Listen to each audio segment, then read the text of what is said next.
Okay, so I think I'd like to introduce our next lecturer, who I think fits in with the kind of concerns that we've had in the lecture series and this idea of care and taking care.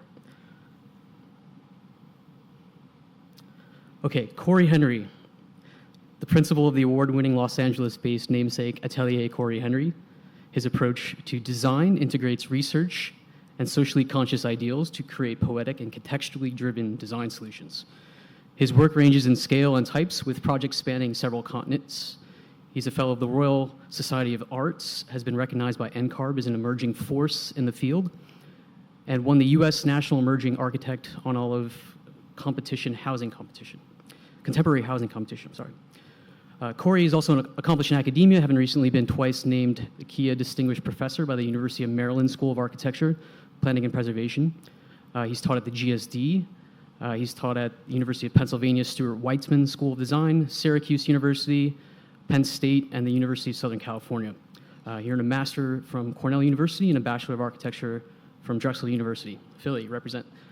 So with that, I'd like to introduce Cory.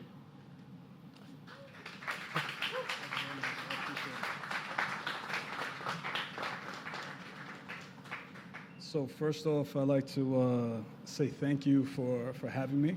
I was just telling someone I love North Carolina.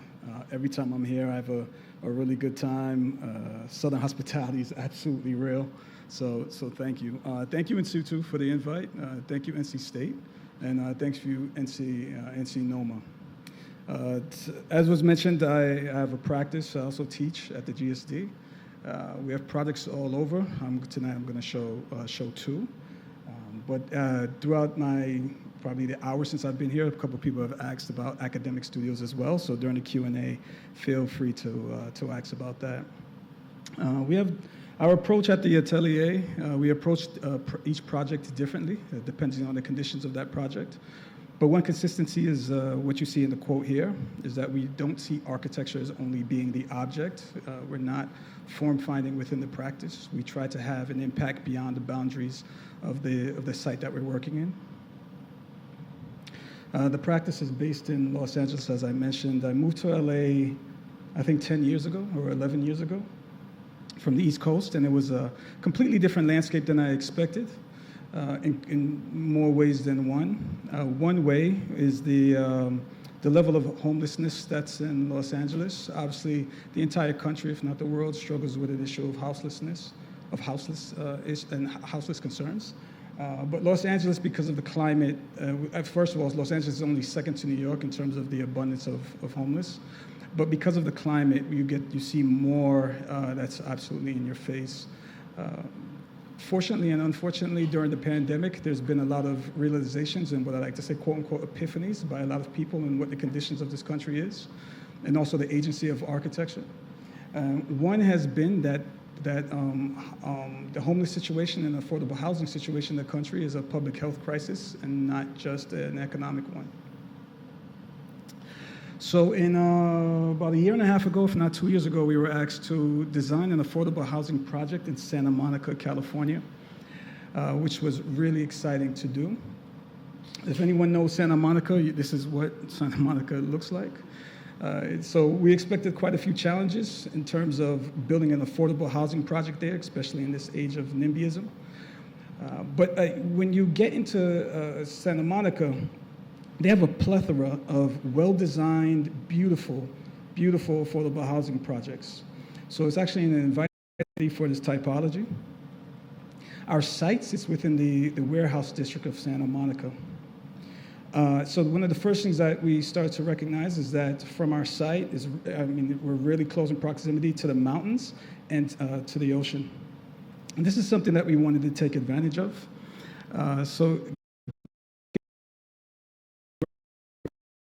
Monica's interest in high design, we encountered no opposition from the community when it came to developing this affordable housing project, which was absolutely gratifying. But however, which is also understandable, the developer wanted to go after some density incentives that would maximize the number of units on the project and reach its height at 7 stories. And then due to these density incentives and reaching the 7 stories, the developer wants to reach about 90 units. And for us, understanding the implications of such density, we asked the client to determine the number of units that would ensure the project's financial feasibility. And the reason for this is because growing up where I grew up in New York City, and whenever I'd visit friends who lived in the projects, we'd get 5 stories up, and we'd be removed from the public space beyond. You just lost your ownership of that public space. I mentioned the COVID not too long ago. The Bronx has, where I'm from, the Bronx has the most parkland out of any borough in New York City. Manhattan has the highest density in New York City. However, when COVID hit, the Bronx got hit harder than Manhattan. So it really wasn't about having public space, it was about the crowdedness of those units. So when we got the project, first thing that we wanted to do was look at, one, how can we reduce the unit count to have larger units, because we understood that it'd be multi-generational families living in these units, like it or not. The other thing that we wanted to do is address the issue of being removed from public space. So this is the site here, and then within this range of this minimum maximum units, what we sensed was this opportunity to kind of exercise our creative freedom against the parameters that I just mentioned, and that allow us to kind of explore and innovate in both the user experience and also the form of the project. So the most economical way to, the most economical way to achieve this high density on this particular site is to have an arrangement of residential units with both sides, occupying both sides of the long hallway. However, I'm firmly against having double-loaded corridors as much as possible.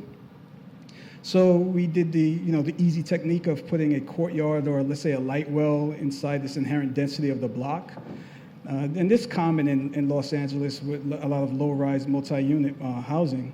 But for us, it served this dual purpose of being able to allocate public spaces and units, facilitate cross ventilation and admitted natural light on both sides, but also having those views that I mentioned earlier to the beach and to the mountains. So since we wanted these open air communal spaces to have views, and we saw these views as typically they're privileged views for market rate housing that we wanted to give to those in this affordable housing complex. Give them a sense of ownership and a freedom of occupancy. So with this in mind, we began studying how do we start to carve into this block, or what I was calling unwrapping this block.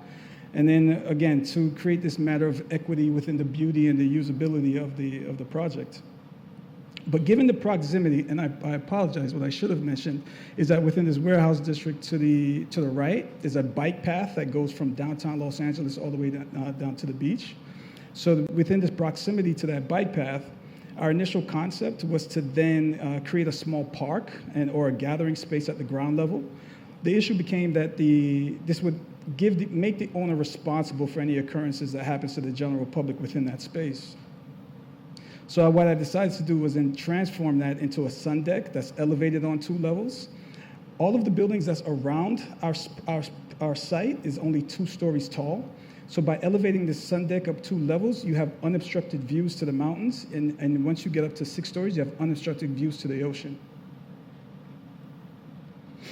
So what we did was also consider how the building interacts with the public from the ground level, and what we see is this graceful connection that fosters this seamless connection. And then through this thoughtful unwrapping of the structure, what happens is that you have this introduced porosity into the building that breaks up that density. And then moreover, the strategic push and pull that you see here allows shadow to have a kind of a play along the facades during the day.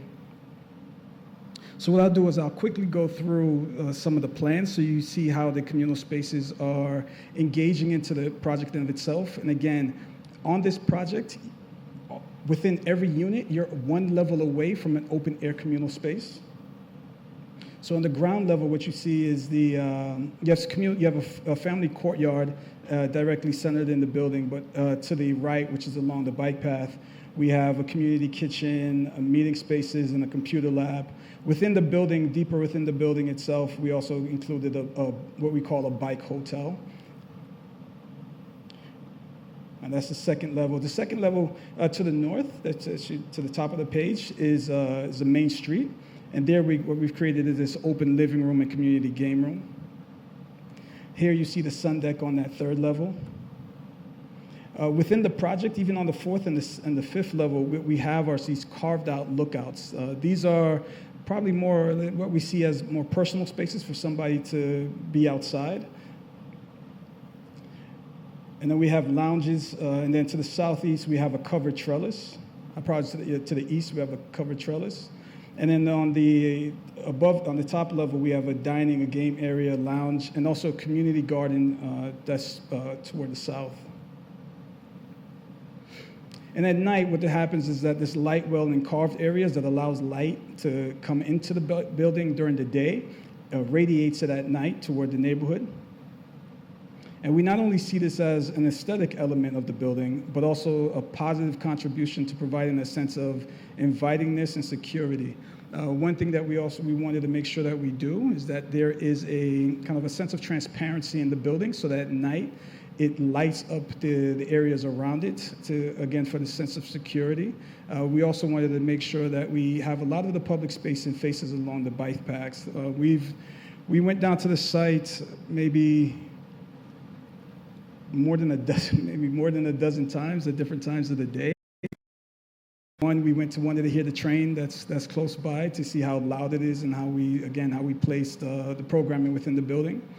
But what we saw was that there was a lot of people riding the bike or running that path at night. And during our conversations with a few of them, they said, well, they do it, but they do feel very unsafe in the area. So anything that we could do with the project to kind of ease that, at least around the periphery of this particular project, that we wanted to do. I'm part of a group, an organization called the Deep South Solidarity Fund. It's run by a woman out of Jackson, Mississippi named Noelle Didla and a gentleman named Tory Stevens. Within this Deep South Solidarity Fund, the agenda is to work in Southern communities to kind of help them with their organizations from a design aspect and a spatial aspect. And through that, what happened is we end up linking it with an organization called Project South and the Hunger Coalition, located in the Brownsville neighborhood in Atlanta. And so these two organizations operate within the same building, and they actively engage in impactful initiatives that range from creating food sovereignty for communities, organizing protests. They are about 5 minutes away from where Rayshard Brooks was murdered at the Wendy's. They organize protests against police brutality. They organize protests against, let's say, over-policing that consistently happens in the communities. So when these two organizations asked us to design a new headquarters in a community center, I mean, we were immediately inspired by their tremendous work and then the history of Brownsville, which I'll get into in a second. So, as I mentioned, the history of Brownsville is deep. It's layered with this contentious history and these current conditions that we sought to engage and hopefully address. In this image, you could see the highways that are in such close proximity to the site. These highways, as most of you know, have been used as a tool of violence against a lot of marginalized communities. You see it in probably every city: New York, Chicago, Indianapolis, Los Angeles, and Atlanta is no different. So these highways were strategically placed to bifurcate the Black community in the 1950s and 60s. And as many of you may know, Atlanta's Beltline exacerbates an intense gentrification in that area as well. So that's something that we wanted to look at, along with the aggressively policed neighborhoods that's there, obviously Brownsville being one. So what we also found, through which I knew very little about until this project, is the 1906 race massacre. Was anybody familiar with this? No? Okay, fantastic. So for all the students who say no, also use architecture as a tool to understand history, right? So when we learned about the 1906 massacre, it happened following Reconstruction. So Black people were given land in this community in South Atlanta, primarily to keep them away from economic opportunities from the greater economic system that's in Atlanta. So they were basically isolated, but that isolation was actually one of the best things for them because they began to flourish. But just like, unfortunately, what you would see in St. Louis, I believe it was 1907, but or Black Wall Street, this success and this kind of independence, this affluence and autonomy enraged the white community there. So they started a race massacre. They killed over 25, what's documented is they killed 25 black people, but there's a lot who believe that it's actually in the hundreds. From the 25 that were killed, and again, most people believe in the hundreds, not a single white person was ever held accountable for their crimes. And after, and I'm giving you a brief history on that because that's something that I'll mention, I think, in the next couple slides. But after, so Project South and the Hunger Coalition, this is the 9 Gammon building. They were granted the deed to the building and the site, and then they asked us to design a space that better suits their immediate and their future needs. This is the Mutual Aid Liberation Center that they occupy. As you can see, it's a structure that currently lacks any type of identity.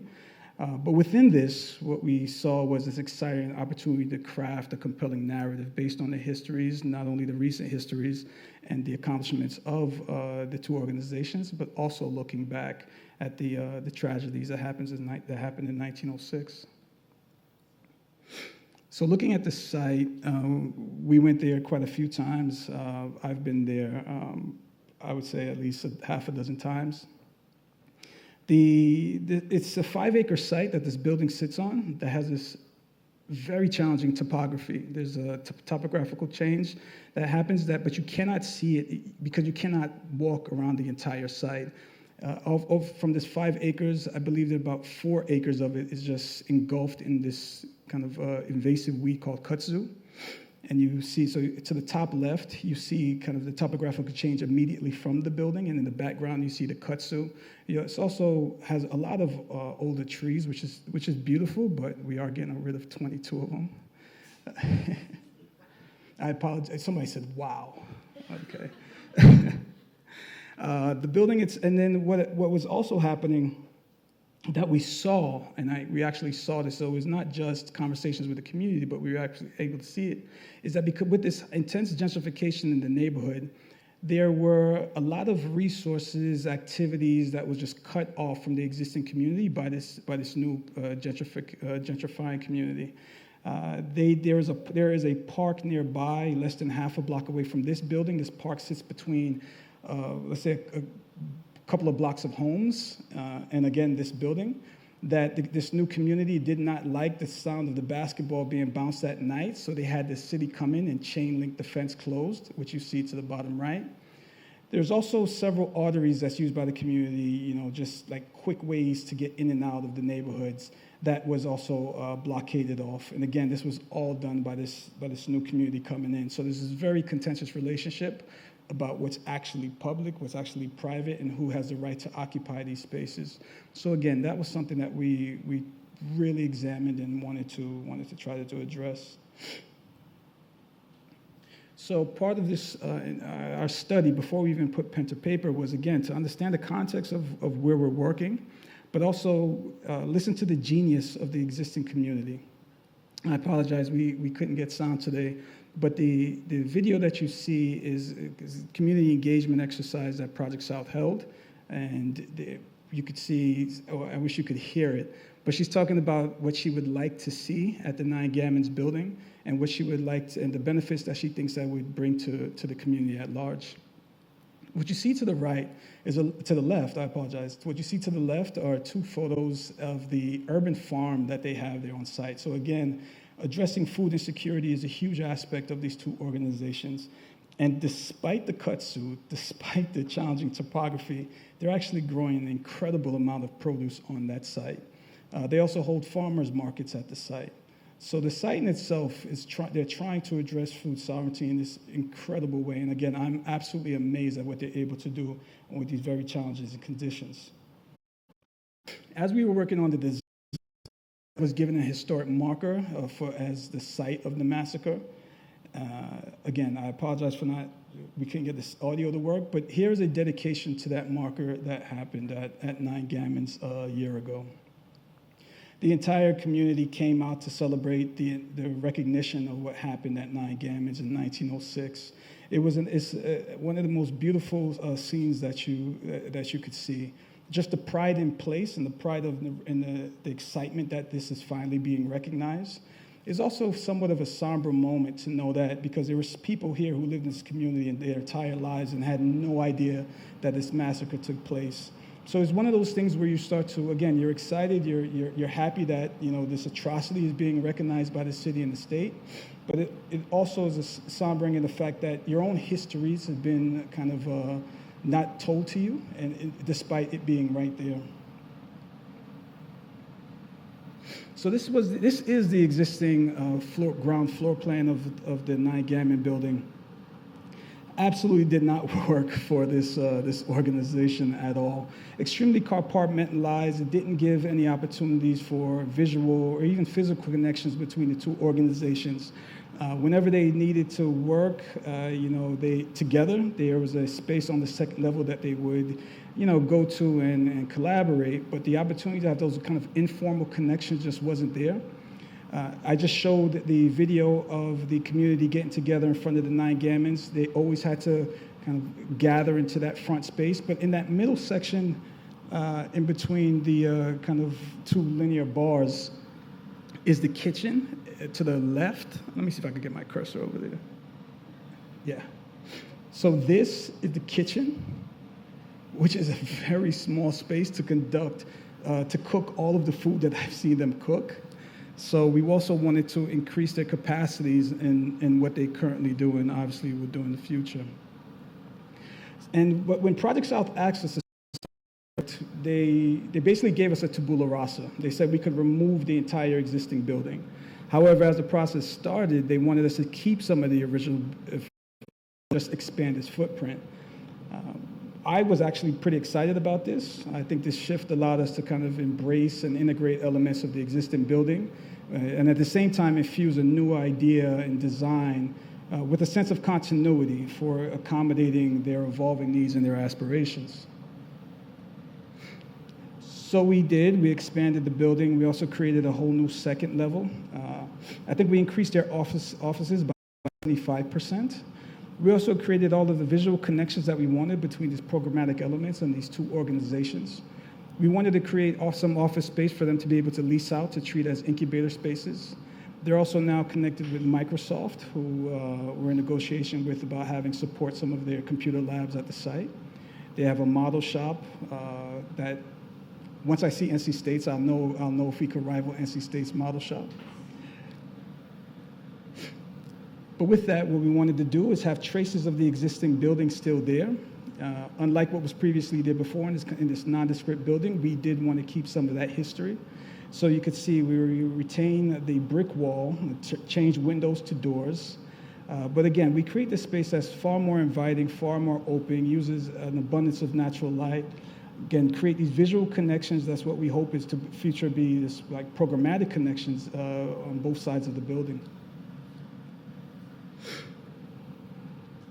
So as I mentioned a few times, right, this building just lacks identity so much that they have to put this huge billboard on their building to say who they are. Again, for us, it was, okay, how do we adjust this and how do we create something that gives this a particular identity, so you're not saying you have to look for this huge billboard, this Mutual Aid Liberation Center that's on the side of this building, which would be hard to find anyway, because around the site they have these huge trees that blocks any visibility to the building. So what our aim is to kind of address this trifecta of purpose. And let's say one is the organizations that's housed within it, two would be their noble missions, and three, which would be the rich culture and historical heritage that characterizes the site. What we envision is this extension that like seamlessly coexists with the existing structure by intertwining these volumetric and linear elements. And what we see that as being this harmonious relationship between the old and the new. The design approach allows us to establish kind of this deeply rooted in both cultural context and the mission-driven essence of this remarkable place. Currently, the spaces in the building are lined with books, posters that teach us about the histories of the culture before history of cultures. So not just African American cultures, but I've been there and we've looked at, there's books on the Osage tribe that was pushed out of St. Louis. There's books on the Choctaw tribe in Mississippi. So what they're really trying to teach us children, and they say anyone really, is what was the culture like before colonization? What are you missing out of what's not being taught in your school that you could find information there? And one of the posters that's there, actually quite a few of the posters that's there, highlights the transatlantic slave trade from West Africa to the Western Hemisphere.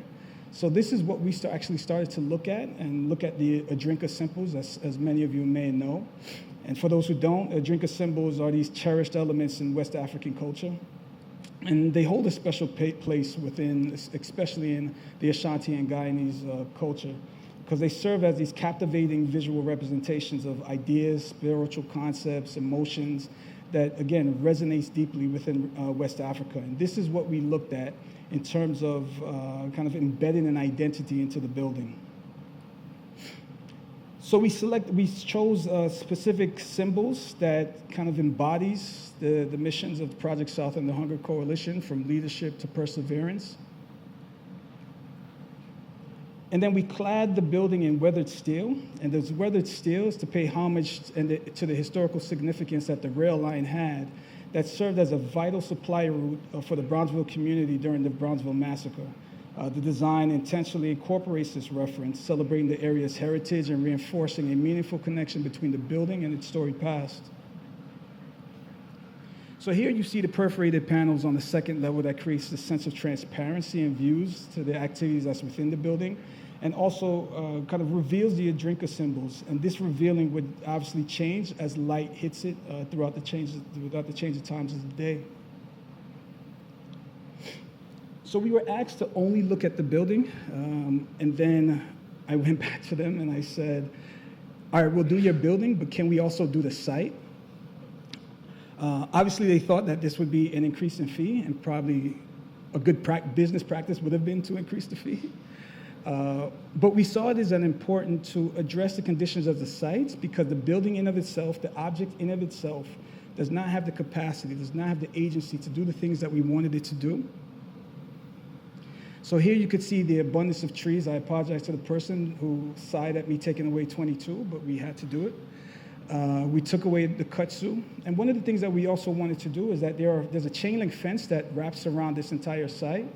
Is we removed the chain link fence so that now on this private site, the newcomers have no say in what happens here, and we're allowed to then stitch this community back together by removing these barriers.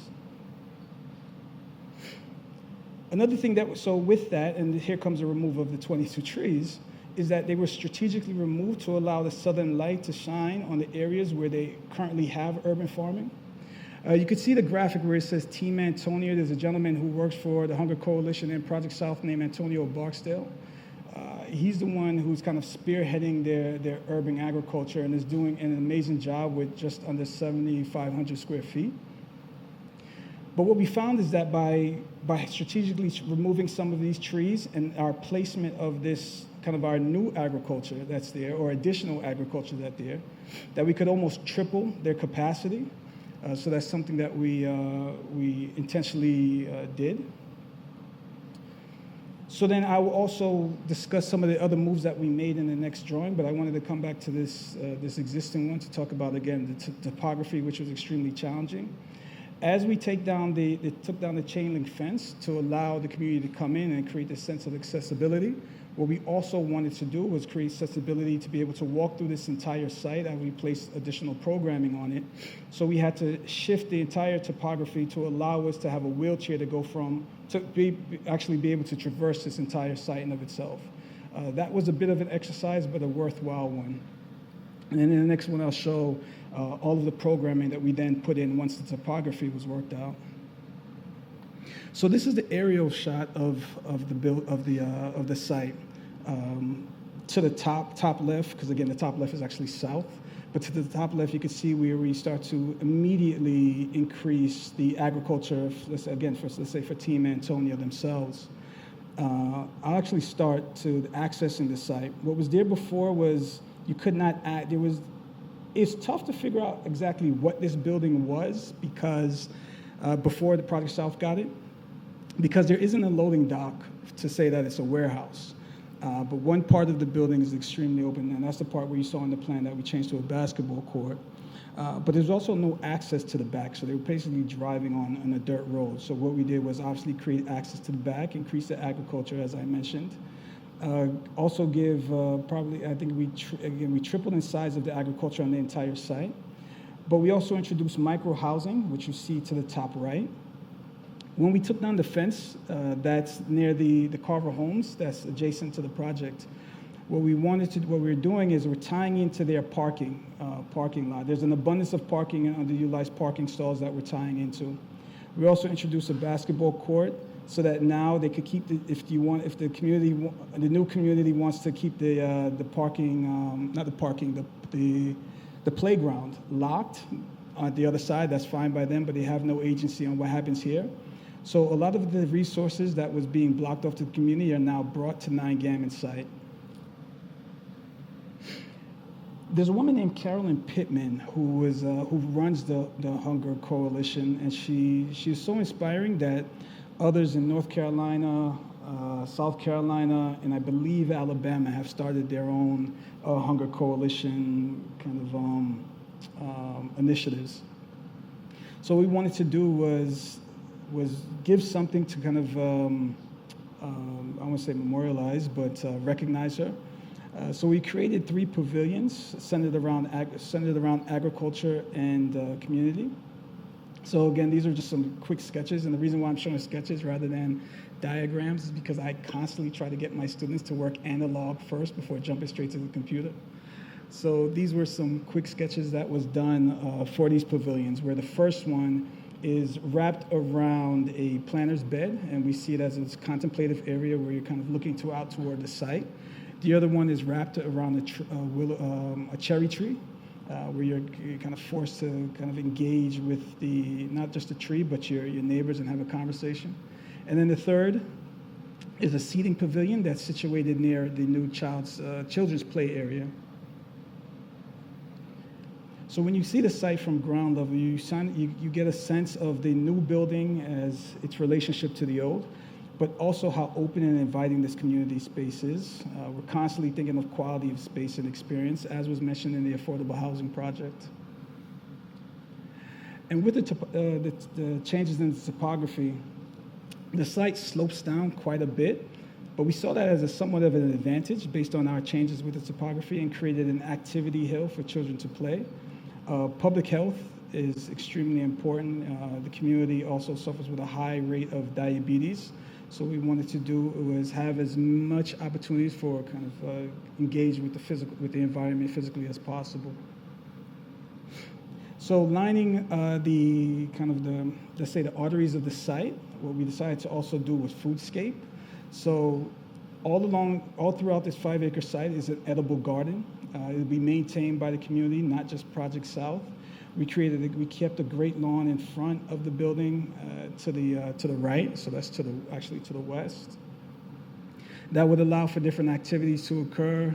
We've jokingly said that would be a great place to hold a wedding. I don't know why, not jokingly, it'd actually be a great place to hold a wedding. But this is a project that we're really excited about, again, like the affordable housing project that I mentioned. But I wanted to put this here that if you want to find out more information about the Mutual Aid Liberation Center and the Brownsville Future Project, please go to the Project South website. We've presented this project to them, I want to say, a month ago, and they've already raised, I believe, $1 million or $2 million. So that's really exciting to see. But again, obviously, more can't hurt. So if anybody wants to donate, please check them out. How am I doing on time? I'm good? Do I have time for one more? Yeah. Okay, perfect. All right, sorry. You could tell I was ready to wrap up, but. Don't get off that easy. A project that I wanted to, I put on the back end, but I would like to talk about is the Freedom Center project in Oklahoma City. This is has anyone been to Oklahoma City? Yeah, are you from Oklahoma City? I lived in Oklahoma City, and then I lived in Atlanta, Georgia. Okay, nice. All right. You're not the one who sighed about my 22 trees, is it? All right. So I gave a lecture at the University of Oklahoma and primarily talked about some of the projects that we have in Africa. I talked about a project that we have in South Sudan and a project that we had in Kigali, Rwanda. And when I left, maybe a few days later, I had someone reach out to me from the community and said, hey, the conditions that you talked about in that project are conditions that we're facing here in Oklahoma City.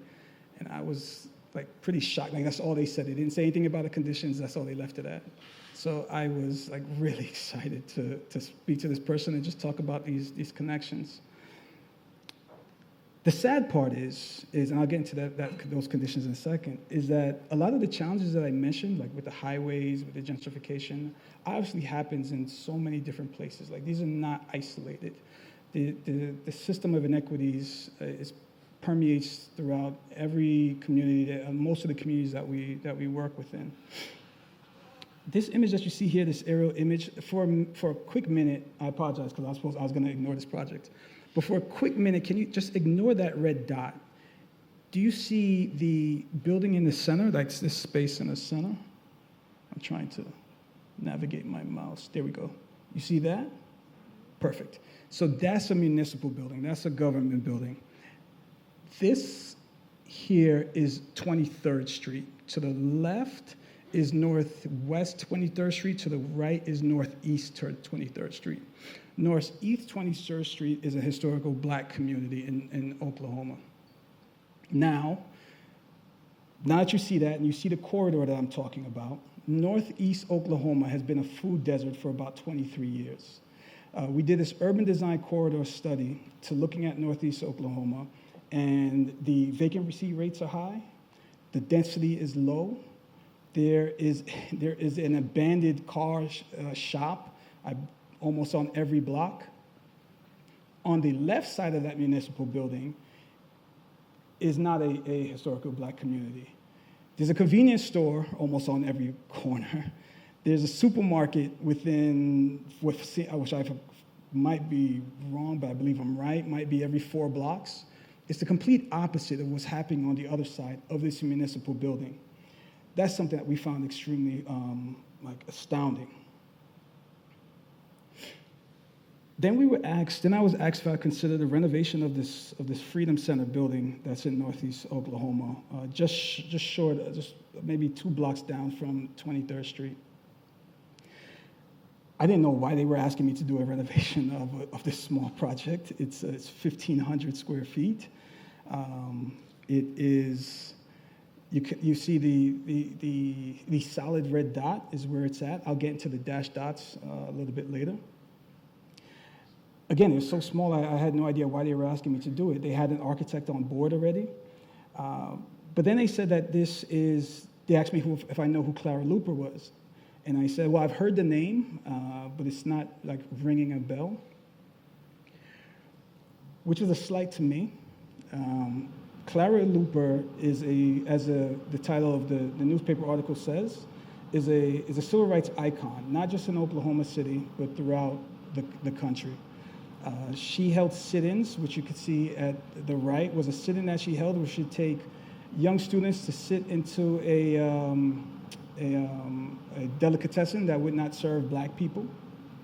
The police were more reluctant to arrest and brutalize children. So, they didn't use children as a tool. They used children as a way to fight for their rights and teach them. The young woman who you see staring into the camera, I don't want to say her age, but she's an older woman now, and we've had a conversation, and since the lessons that she learned from Clara Luper, she carries on to this day. She's fought for civil rights in D.C., and she's now back in Oklahoma City doing the same. So I cannot say enough about the impact that Clara Luper has had on the Oklahoma City community. In 1968, Clara Luper bought this gas station that you see here. And she bought it as a space to create a community space in which she could teach the community how to teach them their histories that's not being taught in school, to teach them etiquette, to teach them how to read and write at accelerated levels that again the schools were denying them. The photo to the right stood out to me. You could see them standing in front of the glazing of the window. I always started to wonder about this interface between the exterior and interior, about what they were able to do on the inside and the outside. That was quickly quashed because what I found out was that just a year later, after purchasing the building, it was firebombed by the KKK. And again, this is just a year after she purchased the building. Fortunately, she was able to rebuild, but for security reasons and fear, they rebuilt it as somewhat of a bunker. So all of the transparency and all of that interplay that could potentially happen between the inside and outside was absolutely taken away. It became this white stucco, CMU and stucco bunker. This photo that you see to the left is circa 1992. So we don't have any information on it, but we believe around that time, it was circa 1992, she was able to raise enough money to clad the building in brick. Obviously, at this time, I'm all in, right? So we're going to help with this rehabilitation of the building. To the right is a monument of civil rights leaders that was dedicated to Clara Luper by the Northeast Oklahoma community. So with that became the challenge within the studio of what can we do to enhance this space? Yes, we could revitalize it, but is there anything that we could do with the public spaces around it? We had community engagement with the neighborhood, with folks from not only from Northeast OKC, but throughout Oklahoma City and beyond. We've had phone calls with some of her students that left Oklahoma City and were living in other cities. I believe one was in another country when we spoke to them. And they all talked about walking out of that door. You see the light shining in your face, and they were really excited to go outside. But they didn't spend too much time outside. A lot of the activities happened inside. Now, again, I took that as the conditions of the firebombing and the effect that could have on the psyche and the emotional state of someone. So what we wanted to do was create these public spaces outside that kind of generates and promotes activities to occur. So to the back, what we created was this educational court with a lawn. Again, accessible lawns that's for events to create what we call the paved porch to allow for flexible activities to occur. But one thing that was always mentioned by our clients was security, security, security. So much so that they wanted us to put bollards around the site to prevent cars from running into the building. This is 2023, folks. So this is what our design ended up being. Really excited about it. It's under construction now. It should be complete in the next couple of weeks. Remember the photos that I showed you that had the solid square and then the two dash squares? Those two dash squares is because the city now wants to connect this Freedom Center building with a larger civil rights building. We are designing that larger civil rights building. So what we wanted to then do was treat this Freedom Center building as an artifact that will be part of an exhibit of this larger civil rights center. So we have an in-grade LED light that signifies its importance. We moved the monument that was devoted to Clara Luper by the community and gave it its own sort of this place of solace, or let's say remembrance, to the edge of the site, and again created all the other areas for open activities to occur. And then what we wanted to do was actually hide the bollards either behind planting or create these kind of stone planters and stone seating, not only for comfortability, but again, as a security measure. So as the project was being constructed, it was being recognized as being not just a restoration, as being an opportunity for the things to happen that unfortunately does not happen in a lot of marginalized communities, where their own history is told and where they get an opportunity to tell their own stories. So if I could just quickly share kind of this news clip about the project. I forgot we don't have sound. Okay, so the news the local news in Oklahoma City went out to look at and talk about the renovations that's underway. One of the most powerful things that came from that, so it was sent to me, someone from the office sent it to me and said, hey, you have to see this clip. And I actually brushed it off for the entire day, because I just figured it's just the news covering a development that's happening in Oklahoma City. But there's this young girl, maybe about 10 years old, who said that she's so excited that her voice is finally being heard. And I remember hearing an older person say that. And it's that generational bridge that I was really excited about and actually extremely humbled by. So, and I say all that to say is that I know a lot of students, they see projects, or even architects, right? They see projects and they say, well, that's not in my wheelhouse, or it's not, or it doesn't have the narrative that I could bring out in it. And I think it's incumbent upon us to seek the deeper meaning in a lot of these projects that's beyond our own ego. A lot of the things that we practice in the office, and I tell students all the time, is to remove ego from a project. And the only place that you apply ego is when you think that you could have an impact toward others. So this is a project I'm extremely glad that we took. And again, we're designing the Civil Rights Center that's a block over. So hopefully get to come back to North Carolina and then talk about another set of projects, including the Civil Rights Center. Thank you.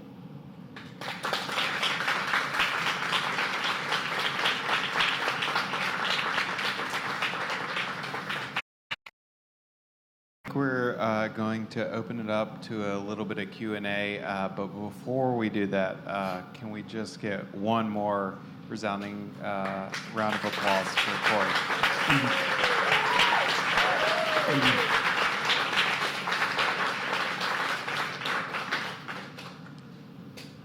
Do I have any hands to start it off? There we go, right in the front.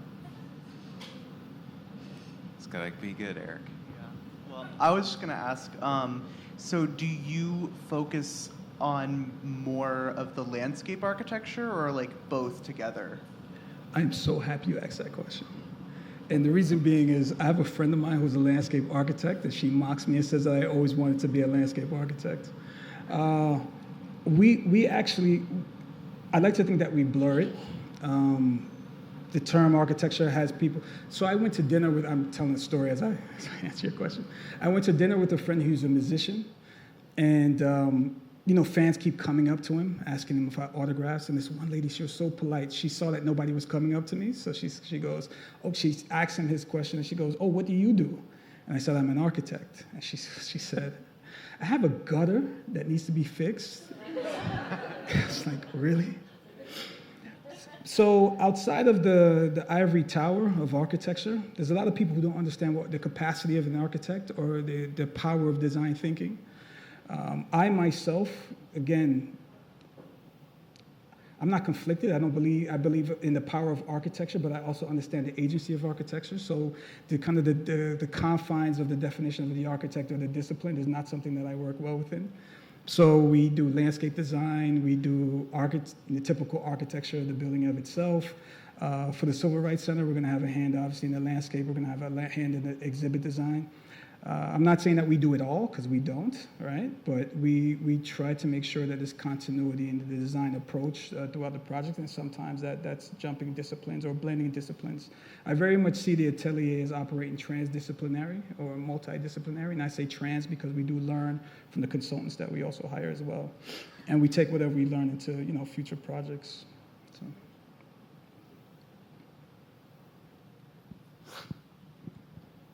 At what point in your childhood did you come to the terms that you want to become an architect? And then seeing your work, you're very socially conscious. When you started studying, was that your first end goal, or is that something you came to as you learned the privileges of being an architect and then the reality of those who can afford architecture?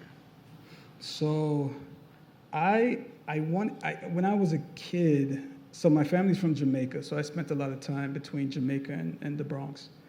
And I was always interested in these conditions that was happening around us that was invisible, that affected the built conditions. So it's two quick examples I'll give you is that we were in Jamaica, and my grandfather owned this huge farmland, and the neighboring farmer said he would come by and give us a lot of the fruits that we already had, and my grandfather would kick it back to him, It's like, why? I was like, what's going on? He said, yeah, the guy just has an abundance of fruit that he can't sell. And I said, well, why can't he sell them? He said, because of the deal that the Jamaica had when they gained independence from the World Bank, they could not sell any produce to like the resorts. So you think about Jamaica, like the resorts is a huge economic engine, and agriculture is a huge economic engine, and you're just taking that away. So you see people with their farmland start to sell their farmlands off to foreign investors. So I was always interested in that. Now, the reason why I mentioned that is because now back in New York, when I grew up, I won a few art competitions as a kid. So my mother would bring me down to like Times Square. And if anybody here is over 40, you know, Times Square used to just be all like pornography and drug dealers with some like really interesting like art shops and spaces that we go to. So needlessly, my eyes would just open up every time I'm down there, right? But with my eyes wide open, what I also saw was the change when Mayor Giuliani came into office. And he started to build it up to what you see today, is that crime had to go somewhere, and that somewhere ended up being my neighborhood. So I was always interested in like these different conditions that happens outside of it. But at the same time, I was doing art, and I never forget, the guy at the college who was teaching, like kind of my mentor in art, my mother asked, how much does an artist make? And he said, they usually make money when they're dead. So my mother said, okay, he's not doing that. So she bought a bunch of Architectural Digest magazines. So all my life I was growing up with like this abundance of Architectural Digest magazines. So my view of architecture was this fine, you know, high-end architecture. I worked for a firm, Michael Graves and Associates, and you know I was doing resorts in Singapore and all these other places. Now prior to that though, when I was in school, we had like these projects that was engaged in the community. More times than not, I was like the only one willing to go into community and ask questions. And it was there that I realized that architecture has a power, right? Architecture is not just about designing a Four Seasons. However, I do want to design a Four Seasons, by the way. But it was there that I realized the potentials of architecture and continue to carry that through. Now, the reason why I mentioned Michael Graves and Associates is because as I was doing that work and how amazing it was, whether you believe in his design ethos or not, he's an incredible thinker. Michael had he became paralyzed from the neck down. If anybody knows this, he got ill and became paralyzed from the neck down. And when he became paralyzed, what he started to do was design hospital furniture. And he said he's designing hospital furniture because what he realized in this trauma that he's in is that the people who came to see him just did not have a comfortable place to sit. So if Michael Graves can design resorts in Singapore and design these projects all across the world, and because of this trauma, he recognizes that he could also use his talents to something else. Why can't I use this generational trauma that's been placed on me, people like me, marginalized communities, and not do, right now we're doing a house in Como, Italy. Why can I not do a house in Como, Italy, while also doing a Freedom Center? That's a very long-winded way of answering your question, but I hope that did.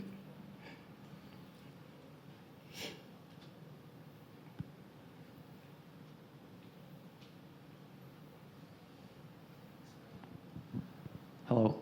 Hi there. Your stuff is really inspiring. Thank you. Really inspiring work. So I'm a landscape architect, planner, and urban designer, and I'm always also looking at like a lot of the context around those projects, especially the last two. And these, you know, are lovely projects that are going to catalyze, I think, a lot of the context, especially in terms of circulation and connectivity to adjacency. Like right now, there are like these islands, like kind of like they're amazing within it, but I can just see this amazing catalyzing force of a project like this throughout the community. So I don't know if you alluded to it in that third project. There's like some adjacent projects going on, but a lot of coordination, you know, municipality and stuff like that. Just I can just see, you know, these are really going to be really great catalyzing projects. I mean, you can comment on that or just take the compliment, but either way. I probably should just take the compliment, and I really do appreciate that. Thank you very much. I will say that when you have, working with the city can be a bit of a challenge, but when they're in unison value-wise, it works tremendously. A project that I did not show, is still in progress, is we're working on a cultural amenities master plan in Los Angeles. So it started as just basically cataloging these cultural amenities in the public spaces and the business district in Los Angeles. that turned into how can we bring art beyond this kind of sector, beyond this community? How can we use art to kind of to energize a space? And that became just not only, again, like an art or even a cultural challenge, but a social one as well, just because of where this is placed. I probably shouldn't be talking about it now, but I am. But it became this huge challenge that the city started to buy into. Like they started to see what we were unearthing by what we were doing, by the work, and they said, okay, what if we have to now how do we address this? How do we look at that? So what started as something that is an autonomy became a connection between like this archipelago of other conditions that existed. So we constantly try to do that in the work again, like you flatteringly said, is we try to look at conditions beyond what the brief is and work toward it. Again, engaging it. I think someone in the back. I'm sorry. I'm going to jump in. I'm so sorry. That's okay. So the things that you shared were really thought-provoking for me, because I wanted to be an architect from the 7th grade, and calculus kicked my butt when I got to Georgia Tech. So anyway, but it opened my mind to rural projects in terms of the history in communities that has been ignored, and how smaller projects in smaller areas could be places that become teaching centers, or sharing history. Like Eastern North Carolina, we don't share that kind of stuff a lot, and so you really sparked some things in my thinking, and I wanted to say thank you. So thank you, and I will say, growing up in New York, I never thought I'd be in Mississippi. Like I was like, I'm not. That's a place I'm not going to go. But I was working on the Baldwin Hills Crenshaw Mall. The community in Crenshaw was looking to buy this mall that's in their neighborhood. And they asked the firm to lead the design on this project, and we'd work with a larger firm. And they organized together, they raised upwards of like $15 million, like it's insane, to buy this mall.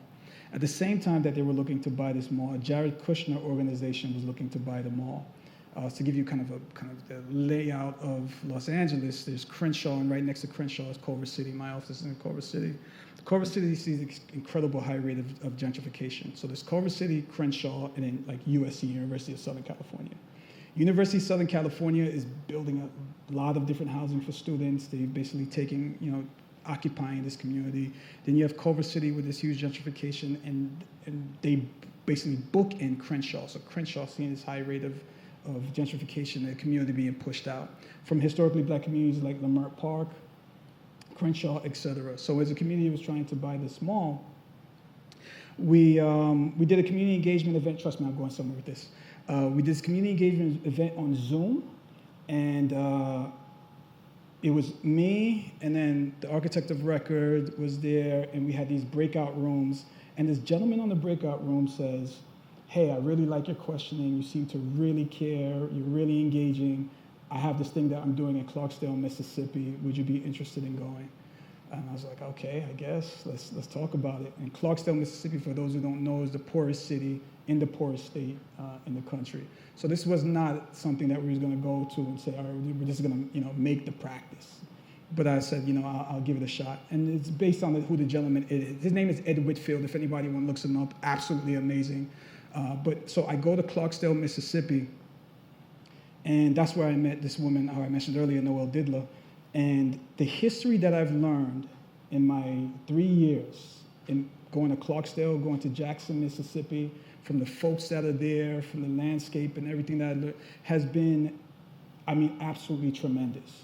I jokingly talk about, no, not jokingly, but I mentioned like the Southern hospitality, but the genius that's in these places, but again, don't have the resources to exercise them, don't have the spatial capacity for people to kind of get together and share and exchange ideas, is just tremendous. So what we try to do is operate in these spaces to kind of increase those things. that ultimately led to Brownsville. But again, even through this architecture, what happens is I'm starting to unearth Black history. We've made connections between the Choctaw tribe, which is in Philadelphia, Mississippi, and other communities in Jackson, Mississippi. So being a bridge, being a kind of a generator of spaces has been absolutely tremendous. And I love the Rural South for kind of opening that up to the practice in ways that we probably would not have had if we just purely operated in urban environments on the coast.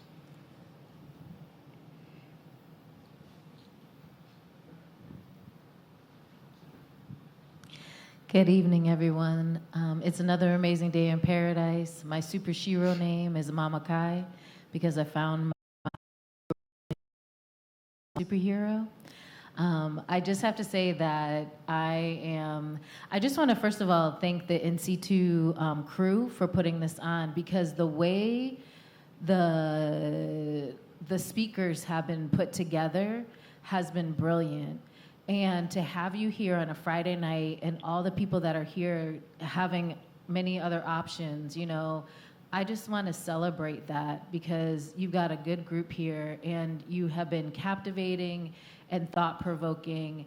And I'll be honest, I was a little bit distracted by your accent, so I'm so grateful you said, you clarified that you were from Jamaica, because I was like, where is it from? Where's your accent from? But I am working on creating homesteads for the homeless to address homelessness here.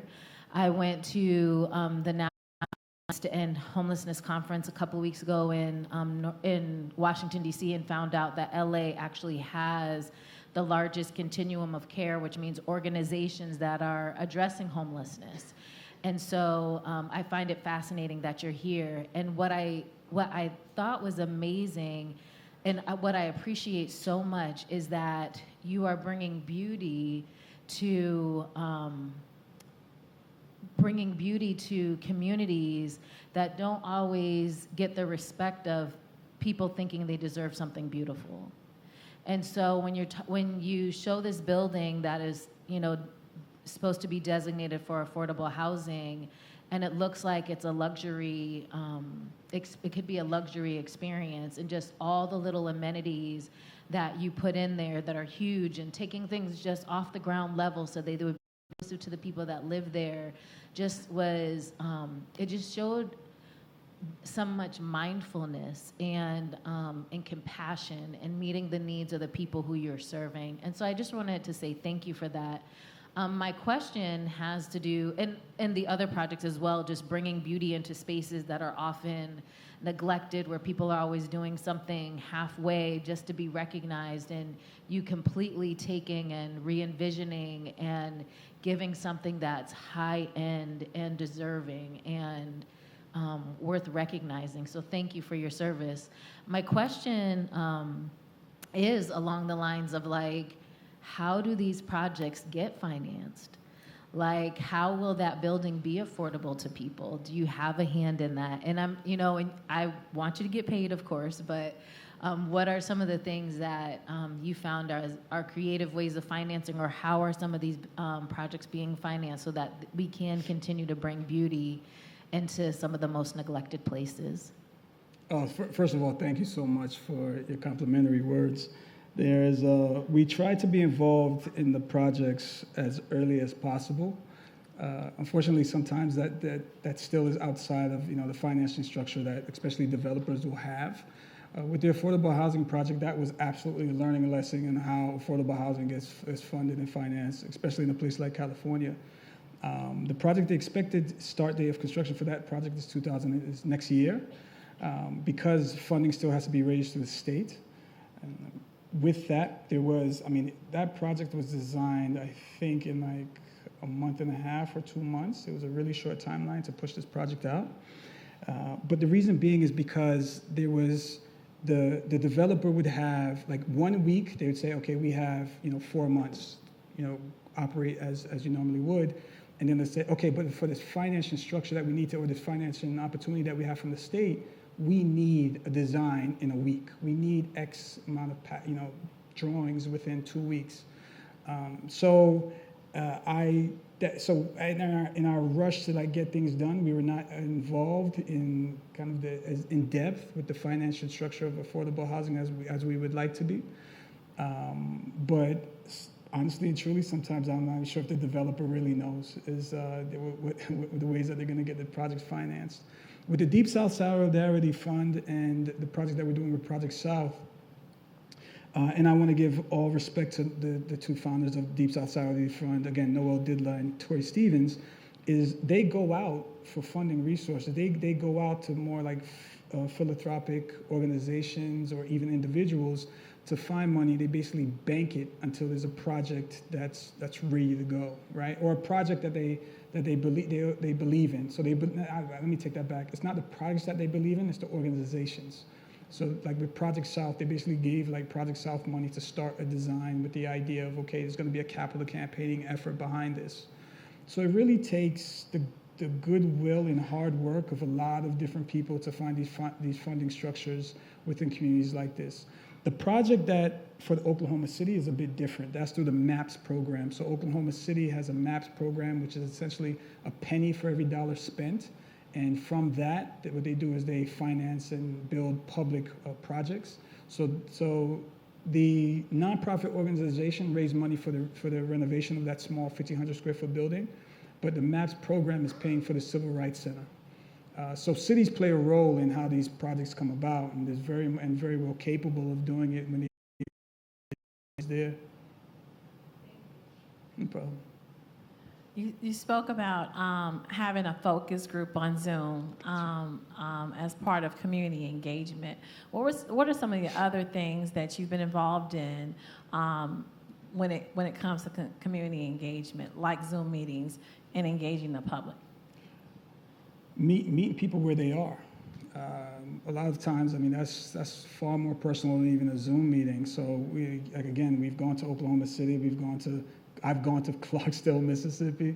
I've gone to Atlanta, Kigali, Rwanda.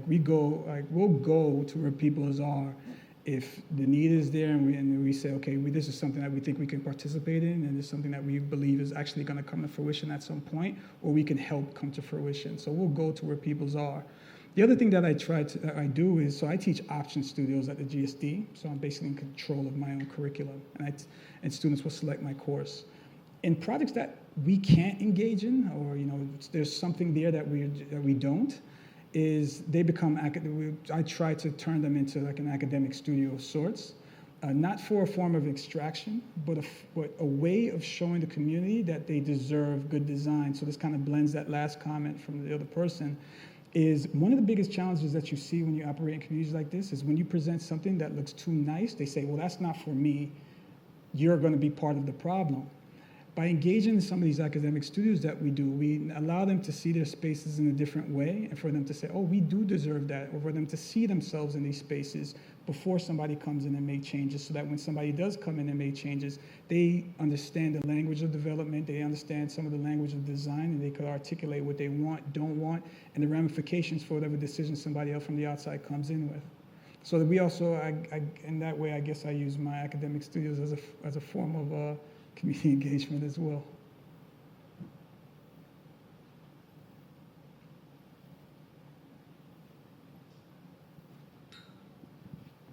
I sighed at the tree situation. I'm sorry? I sighed at the tree situation and removal of the tree of the That was you. first That was Yes. you. It was me. I understand though. So when just taking all of the information in on the projects, I was wondering, like, how do you protect your heart through like the emotional journey of like uncovering all of these tragic situations that have happened, that like learning about it, like how do you protect your heart? I know it's an emotional question, but yeah. No, that's a great question, because there's been times I've been extremely emotional. I'll say this like this. So when I was an intern at a firm, a junior architect at a firm outside of Philadelphia, in a predominantly white firm, but operated in struggling communities in Philadelphia, primarily in this area called North Philadelphia. So I would go and I would do surveys of existing row homes. So open up doors, survey the buildings, et cetera, right? So in the winter, it's colder inside these abandoned row homes than it is outside because that cold air is captured in and no light gets in. It's freezing, so it'd be 20 degrees outside. It might be 5 degrees, feel like 5 degrees inside. So the reason why I say is I'm going to mention quite a few things quickly. One, I went to survey this building. It's freezing outside, colder inside. Open it. It got a little bit warmer when I got to the basement. And mind you, my walk from the front door to the basement, I must have walked over like 2 or 3 dead frozen cats. Like that's how cold it was, right? That wasn't the picture that you guys envisioned. So we opened, it got a little bit warmer downstairs, and the person that I was with noticed there was an extension cord going through the basement window out to a light pole. And it was set up. There was dog food all around. It smelled like dog. They didn't see a dog. But there was also a bed there. Now, there was nobody, but somebody was living there. That was heartbreaking. Now, as a practitioner, as I mentioned, I go to Mississippi quite a bit. I met Rena Evers. Does anyone know Medgar Evers? Fantastic. So for those who don't know, Medgar Evers is a civil rights activist. He was shot in his driveway by the KKK right as he walked into the door. He was so prepared for the violence from the KKK that he practiced with his family that if they ever heard a gunshot, how to get in the tub and drop on the floor. So when he was shot in his driveway, his family got in the tub and dropped to the floor. And when they opened the front door, what they found was Mr. Evers dead. So I know this, right? I know this reality. And then I go to the museum and I see all these things about Medgar Evers, and you see Medgar Evers and you see the funeral and you see his son, you see his daughter, you see his wife. As I'm in Mississippi working on a project, I meet his daughter, Rena Evers. Beautiful smile. I've never seen her frown. Her smile is so infectious, it makes me smile. But I also remember that is the little girl who walked to the front door and saw her father killed in their driveway. There's also a project that we worked on. I don't know if I could get into it, but there's a project that we worked on, and it was a very simple project. There was really nothing to it. We basically put up drywall in this house. It was like one of our earliest projects. But the key was being handed over to a woman with a family who never owned a home, and I think she was like in her 50s. But so she had her kids and she had her grandkids, and they handed the key over to her, and she's bawling because it's the first time where she had a home. It's the first time where she could raise her kids and her grandkids in a space onto herself where she wasn't feeling like she was pushed out. That had a huge impact on me. So when I say I do want to work on the Four Seasons, I actually do. Like I just left Four Seasons and want to design one. We have a home in Como, Italy. We have these amazing projects. We have some high design projects I'm really excited about. But I could not function as an architect if I didn't have those experiences that makes you emotional, because your emotions should drive the decisions that you make, as long as it's not based within ego. So, thanks.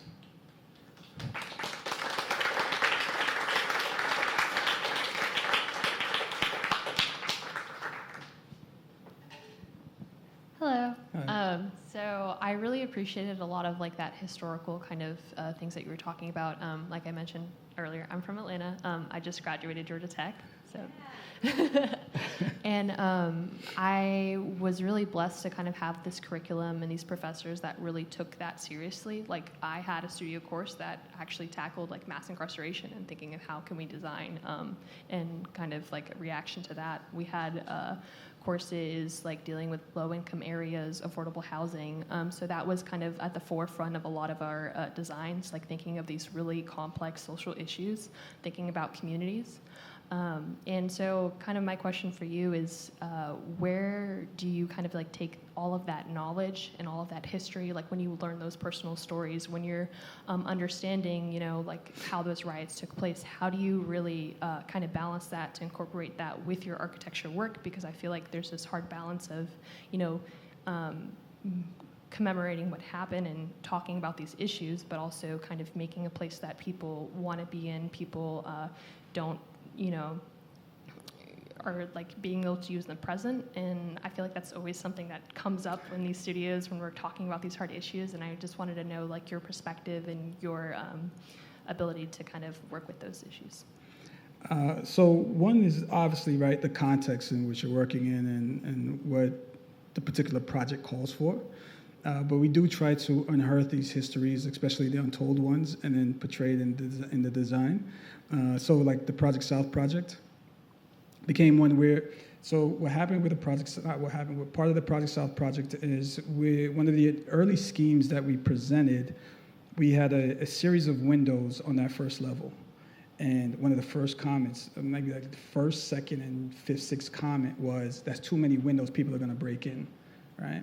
With the Clara Luper Center, when we were going back to the restoration of it, remember I talked about those 3 different areas, it being a gas station, it being a bunker, it being a red brick. The city initially wanted it to be that white bunker. They said that was her longest occupation in the building. So for us, it's not just, it could be about taking this history and like you seeing it on the building, like the Project South project. Like there's a symbolism there that's recognizable, and if it's not, it still becomes part of the aesthetic, right? It's almost like an Umberto Eco book. You read it once, you go back, you read it again, you start to realize things are there. Or it could be the Clara Luper project, where we had to then speak up for the community in Clara Luper who's no longer here. So our argument was, we bring it back to the brick, because that's the one moment where she had agency over the design of the building without fear of occupation. It was the one moment where she could design it to feel and look like somewhat of a home. That's what she did go back to. So sometimes it's not about architecturally it's standing out and you say, okay, Atelier Cory Henry did that project, look at how it looks. Because if somebody walks by the Clara Luper building, I'm not sure, they're not gonna ask who restored the building. But what we were able to do is be an advocate and a voice that's extremely important by understanding those histories. So there is a balance, but again, and I can't stress this enough, is that if you approach a project without any ego, it's easy to find ways of making that intervention because it's not about you. You're more of a director or a cinematographer rather than the writer, right? You're getting the script, you're reading the script, you're understanding it, you're trying to tell it in a way that's visually pleasing to everybody for them to understand it. So I think that's the way that we try to go about balancing that kind of condition. All right, see, this will be our last one, unless I slip one more in. Hopefully it's quick.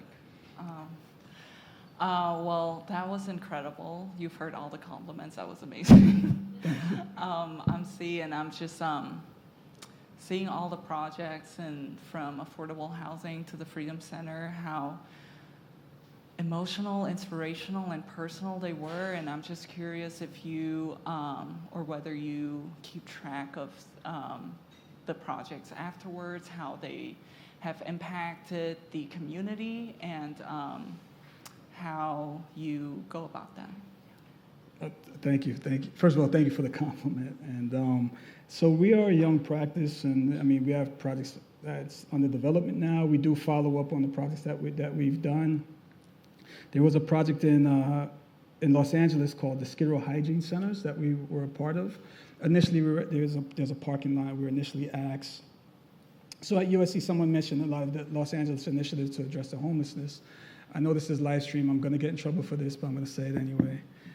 There was a project at USC that would make these boxes for the so if anyone who's seen Los Angeles in the houses issue, you've probably seen like the tent cities. So they would create these boxes for the homeless to live in, and they would be placed in a parking lot. So the city reached out to me because I was doing something for this organization that works with the homeless, and they said, all right, would you be interested in designing some of these boxes for this parking lot that we have? And I said, absolutely not. Like, why would I design a box? Why would I move what you see as a blight to this area that you've allocated for them and put them in a box? That doesn't make any sense. So what we came up with was these hygiene centers, right? So it became buses that gets kind of retrofitted to have showers, to have places for them to charge their phones, for them to brush their teeth, to just be treated like human beings, because we saw them as being, this is their community, right? So initially that was supposed to be, I believe it was supposed to be like a 60-day pilot. and they figured that it would serve 80 people. I think it was like a week. It ended up serving over 350 people a week, and it was so successful that they wanted to carry it over to other places. Unfortunately, COVID kind of shut that down, but it's going to start back up now. But the way that we kept track on that was to see how this happened was actually to go to Skid Row, talk to the organization that we were working with. At times when it's okay and safe, like we talk to the homeless and say, hey, have you ever been to the hygiene centers? What do you think? To get like on the ground feedback without telling them that we were part of the project. So kind of that, I guess, a post-occupancy investigation is always important, right? Because it's like a design project in school. Like you'll do a design project now, and then a month from now, you'll say, oh, shoot, why did I do this? Or I could have done this. Like it still happens in the practice. Like you still wish there were conditions that, so you want to learn from that. And your biggest critic is going to be those people who occupy those spaces.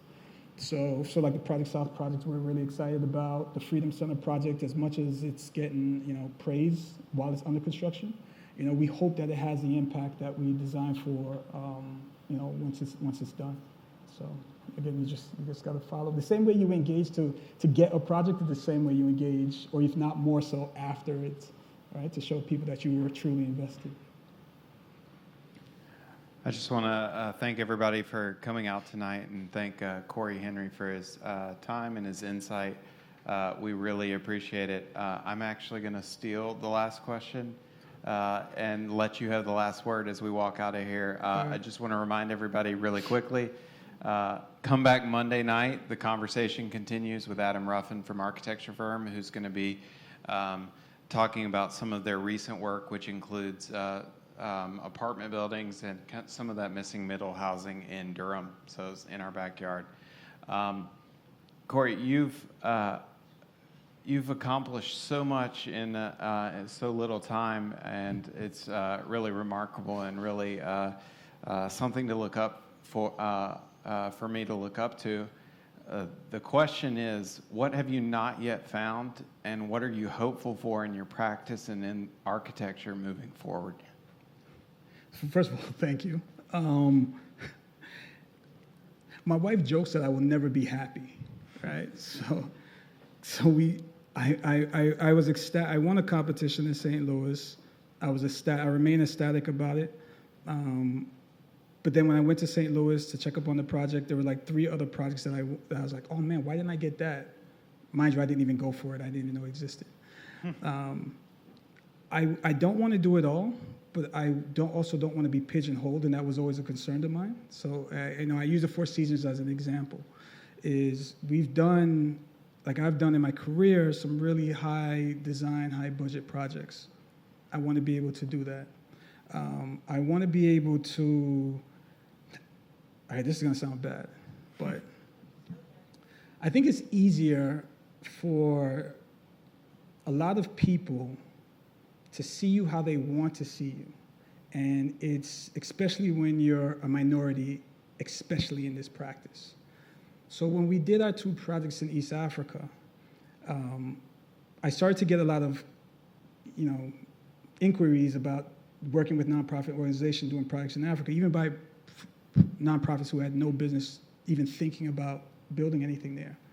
But what I realized is I started to get pigeonholed, versus some of my contemporaries and some of my friends were able to be fluid because they weren't being pigeonholed. They were their experience and not somebody's vision of what your capabilities are based on how their own prejudices. So I hope to be able to have this expansive portfolio so that I kind of break that barrier a little bit. I know David Ajay, which is probably a hot name to say right now, but I know David Ajay has started that. But at the same time, when you see that happening, what you see is they all gravitate toward him. And at the same time, I know some mentors and peers of mine were competing for projects along affordable housing, hotels, museums, etc. So what I hope to accomplish is to break anybody's preconceptions of what we're capable of, to show that we're able to work across different typologies and scales.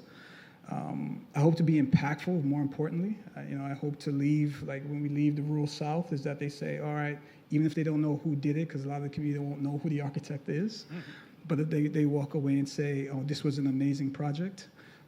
I have been absolutely fortunate in my career, so thank you. But I have to also admit how fortunate I've been. When I got to Los Angeles, I was in downtown Los Angeles, and I passed this incredible architecture building, and I had no idea what it was. That might be housing, but I guess in this rough neighborhood, but it has to be for like high end. But it was a Star Apartments by Michael Maltzan, and Michael Maltzan I now call a friend and a mentor. I've had incredible support in starting the Atelier by a firm called Office Entitled. Friends there, Christian Roberts and Ben Anderson. They've been extremely supportive. I've had the opportunity to work in environments that I never thought I'd work in and see those people. Philip Freelon was a mentor of mine as well. And Philip, absolutely an incredible architect and someone who, like, if I could even like get close to there, I'd be, I might be happy for a day or two, but of course, like my wife said, I probably want more. But no, so I've been extremely unfortunate. But with that, I also hope to be that for somebody else. I'm going to touch on, I know, long-winded answers, but I have to touch on this. In academia, what I find is a lot of students come to me who are not even my own students, who just wants to sit down and talk about the profession, talk about what it feels like to be in these spaces that doesn't seem to be too inviting. And I'm not just talking about black students, I'm talking about women, any minority group in the field of architecture, they come to me, right? And they come to me because of how homogenous the field is. So I hope to, one, be a mentor for anybody who comes to me, and for them to feel the way that I felt when I had conversations with Phil, when I have conversations with Michael. And I also hope that I am somewhat of an agent for diversity in the field. I'm not saying me, myself, there's, I'm gonna miss people, but there's Jermaine Barnes, there's Jennifer Newsom, there's Brian Lee, there's Justin Garrett Moore, there's Taya Wynn in Philadelphia. I know somebody said they're from Philadelphia. But there's so many people out there doing the work, and I just hope to contribute in any way that I can.